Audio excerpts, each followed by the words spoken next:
Hello and welcome to Beyond Business, the programme where we track the latest trends in the global economy.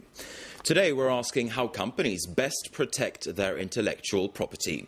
From car parts to handbags, counterfeit goods generate sales to the tune of hundreds of billions of dollars every year. And an international study has shown it stands for around 7% of world trade. There's concern the counterfeit market fuels organised crime, and companies who invest heavily in developing products say they're losing what's rightfully theirs.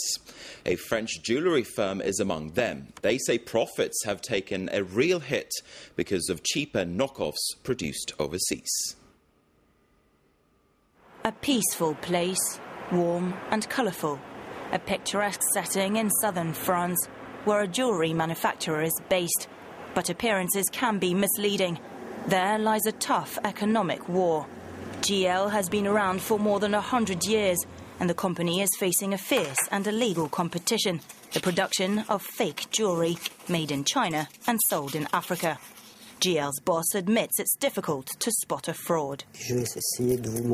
I'm going to try and show you the difference between the fake and the real jewellery. On the fake, notice the words lined in gold. We never use that expression. It's not correct. I don't understand why they write that down. Perhaps they think it's good marketing. An expert can also check the quality of the jewellery, how refined it is. But for the average customer, it's all the same. The boom in counterfeits has deeply affected the business. Our profits have suddenly tumbled.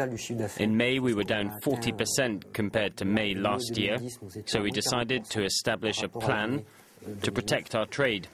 And it seems to be working because now we're only down 20%. And by the end of the year, we're hoping to be down 10% compared to 2009. In a bid to avoid bankruptcy, GL came up with a series of measures to prevent counterfeiters from copying their work. A new hologram difficult to reproduce and a collections revamp. The company also hired economic intelligence agencies to investigate in China and in Africa. This consultant wants to remain anonymous. He led an inquiry in Benin, West Africa. His findings were handed over to a local court. Based on that file, a lawyer working for the GL Group convinced the judge to order the seizure of all counterfeits. During a 3-month period, bailiffs were able to seize every fake GL jewelry across the country, through customs, at the market, or at wholesalers. Investigators filmed this operation in Benin. We're here to see if the jewelry with the GL logo is fake. July 2009, bailiffs spot replicates at this wholesaler's. Thanks to a special device created by GL itself, they can detect a fraud, but the task is not always easy.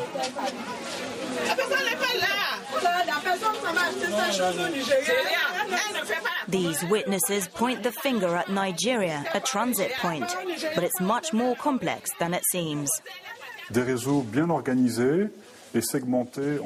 These networks are very well organized.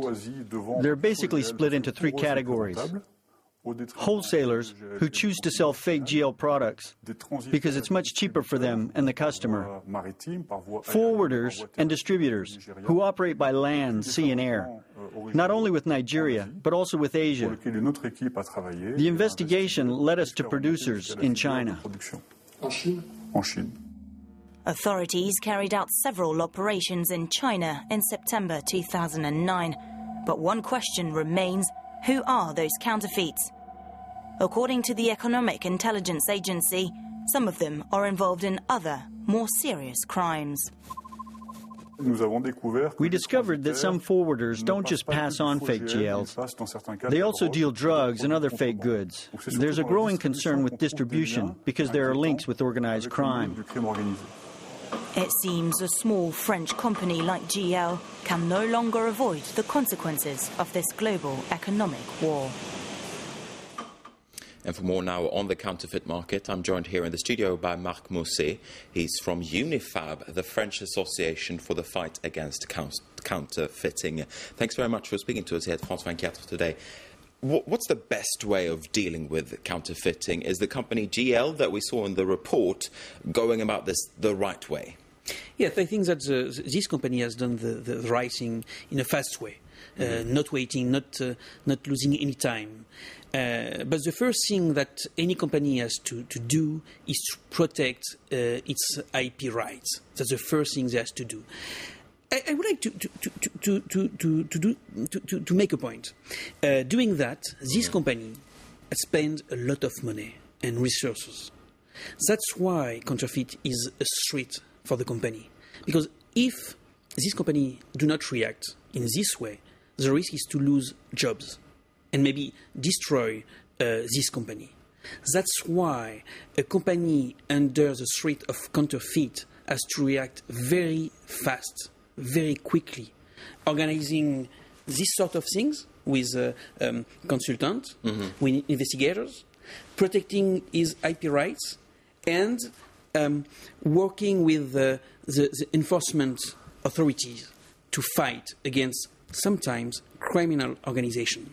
But is it money well spent? You say that this company, GL, has spent a lot of money. But for instance, if we look at French businesses, those are the people that you represent, how big of a problem is counterfeiting for French companies, for example? It's a big problem. If you look at the pharmaceutical industry, it's a problem. If you look at the software industry, it's a problem. If you look at the car industry, it's a problem.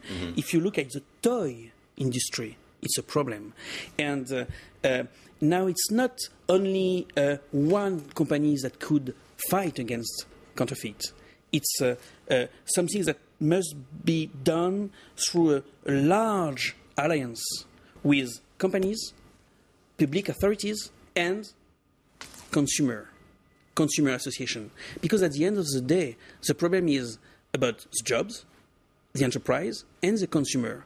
When you talk about, for example, drugs, it could be very dangerous for the consumer to buy on internet, for example, fake pharmaceutical product.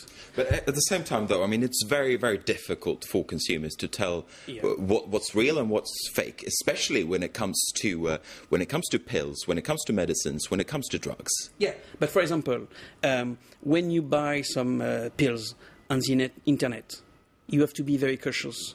Are you sure when you buy pills on internet they are genuine? Most of the time, not. That's why the consumer must not only look at the price, but look at the system of distribution and the way that the products are sold.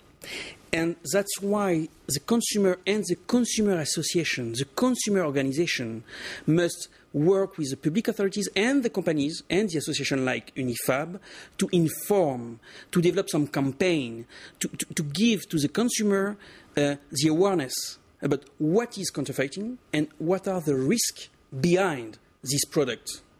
If we look at GL, though, if we go back to that example, they installed holograms on their products. What other ways are there that companies can tell consumers, this is the real thing, this is not fake? Exactly right. You need to invent new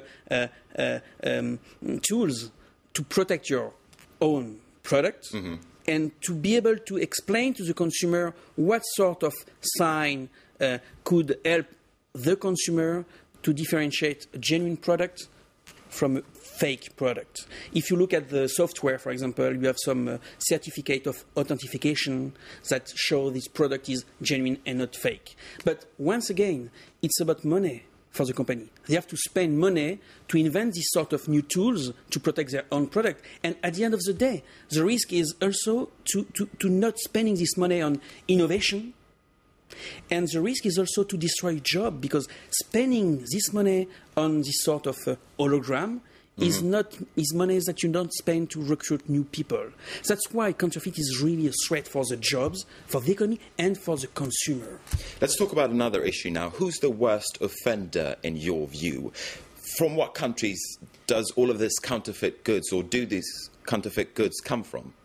It's clear that one country, like China, is a source of counterfeit. But I hope that in the future, China will understand that is his own interest to protect IP rights, not only for the foreign companies, but for its own enterprise. And when you look like a beer like Tsingtao, now Tsingtao is largely counterfeited across the world, and China has to protect these products. And I imagine that in the future, China will understand that protecting IP, it's protecting the right of other company and foreign company, but also the right of their own Chinese company, and at the end of the day, protecting their own economy to have growth, creating jobs, and welfare economy. But how do you persuade, though, countries like China that this is the right route to follow, ahead of that time, ahead of the fact that they actually realize themselves when their own goods are being counterfeited? How do you make countries like China understand? I think it's a long journey, but it's about cooperation and a work with the companies, the government. It's not only a private question, it's also a question about international relations, and the government has to work in helping the companies from their country, has to work to cooperate with the Chinese government in order to make IP right protection on the top of the agenda. Because once again, it's about the growth of economy, creation of jobs, and consumer rights. All right, Marc Mousset from Unifab, thanks very much indeed for speaking to us today here at France 24. And with that, we're going to wrap up this edition of Beyond Business. Thanks very much for watching, and do stay with us here on France 24. There's more news coming your way soon.